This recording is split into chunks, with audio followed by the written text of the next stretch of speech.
ṣẹlẹ̀ o, ẹgbẹ́ àwọn oṣó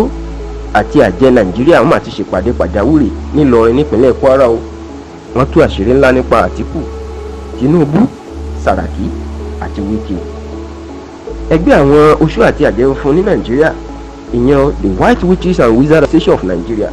wọ́n máa ti ṣèpàdé pàjáwìrì nípínlẹ̀ Kwara lọ́sẹ̀ méjì sẹ́yìn o.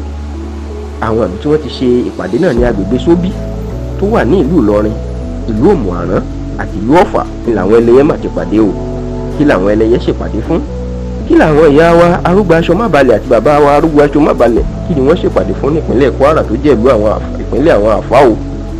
lórí ohun tó ń lọ Nàìjíríà àti ètò ìdìbò ọdún tó ń bọ̀ máa ní o. Àwọn ẹgbẹ́ àjẹ́ yìí ní àwọn ti ṣèpàdé, àwọn bí àwọn tó láyé àwọn ẹrúnmọlẹ̀ lórí bí ètò ìdìbò ààrẹ oṣù kejì ọdún tó bọ̀ yóò ṣe rí. Bẹ́ẹ̀ ni wọ́n láwọn ẹrúnmọlẹ̀ ti fáwọn létí pé gbogbo àwọn wòlíì àtàfà alásọtẹ́lẹ̀ tó ń sọ pé wàhálà yóò ṣẹlẹ̀ ní ètò ìdìbò ọdún tó ń bọ̀ pé irọ́ náà ń pa o. Wọ́n ní ètò ìdìbò náà yóò wáyé ní ìrọ̀wọ́rọ̀sẹ̀ tí ò sì ní sí wàhálà. Àwọn ẹgbẹ́ àjẹ́ yìí tí agbẹnusọ wọn dókítà Òpin Ògbóyè tó gbẹnu sọ̀rọ̀ fún, ó jẹ́ kó di mímọ̀ pé ìjà tí gómìnà Wike àti àwọn gómìnà mẹ́rin ẹgbẹ́ òṣèlú PDP ń bá Atiku Abubakar tó jẹ́ olùdíje fún ipò ààrẹ ti ẹgbẹ́ òṣèlú PDP jà lórí pé ó gbọ́dọ̀ jẹ́ kí alága ẹgbẹ́ òṣèlú PDP sẹ́nitọ̀ Yosi Ayo fipò sílẹ̀. Ó ní ìjà náà Wike ni yóò padà borí tí ó rẹ́rìn gbẹ̀yìn, tó sì ní Atiku yóò padà sunkún gbẹ̀yìn ni nítorí ìjà ẹbí ló ń jà o. Àwọn ẹgbẹ́ àgbà yìí tó wá jẹ́ kó di mọ̀ pé ṣákàlára olùdíje fún ipò ààrẹ ti ẹgbẹ́ òṣèlú APC táwọn èèyàn ń gbèròyìn pé ara ẹ̀ kò yá, ìyẹn Aṣíwájú Bọ́lá Ahmed Tinubu,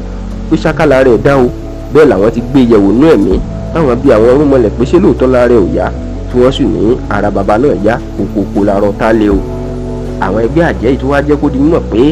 ní ìlú Ìlọrin, gómìnà tẹ́lẹ̀ sẹ́nitọ̀ Bukola Saraki yóò padà gba ìjọba o ní ọdún tó ń bọ̀, ìyẹn pé àkóso ìpínlẹ̀ Kwara yóò padà bọ̀ sọ́wọ́ ẹ̀ lórí ẹni tí yóò di ààrẹ orílẹ̀-èdè lọ́dún tó ń bọ̀. Àwọn ẹgbẹ́ àjẹ́ yìí wọ́n ní àwọn yóò ṣe ìpàdé pàjáwìrì ibi táwọn yóò ti dìbò ní oṣù kejìlá tá a wà yìí, tó sì lẹ́yìn tó bá wọlé nínú ìbò táwọn yóò dì inú ẹ̀mí náà, ìní yóò di ààrẹ orílẹ̀-èdè yìí táwọn yóò padà kéde. Àwọn ẹgbẹ́ àjẹ́ ìwà jẹ́ kó di náà pé káwọn ọmọ Nàìjíríà má fi ọ̀rọ̀ àwọn ṣeré o, nítorí pé báwọn ṣe sọ àsọtẹ́lẹ̀ fún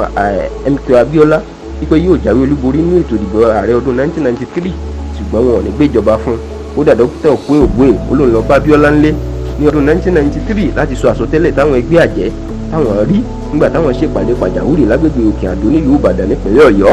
Ó ní ṣùgbọ́n MK Abiola dá ọ̀rọ̀ òun nù, olórin òun tímọ́tímọ́ ni jẹ́ ọ̀gágun Ibrahim Babangida, kódà olóṣèlú kúrò nílé òun ni, tó sì ní Kudirat Abiola ìyàwó Abiola náà ó sọ̀rọ̀ sóhun pé ìran èké làwọn rí àti pé kí ló ń jẹ́ àjẹ́ àtòṣó, ṣùgbọ́n tán ní àsọtẹ́lẹ̀ àwọn padà wáyé. Kódà tó lásọtẹ́lẹ̀ táwọn sọ fún olórí orílẹ̀-èdè yìí tẹ́lẹ̀ ọ̀gágun Sani Abacha lẹ́yìn tó pa gbajúmọ̀ àjàǹgbara Niger Delta ní Kẹ́ńsàrò wíwá pé kó lọ bí àwọn ẹbí ẹ̀ tí òun náà bá fẹ́ kúkú ẹ̀sìn,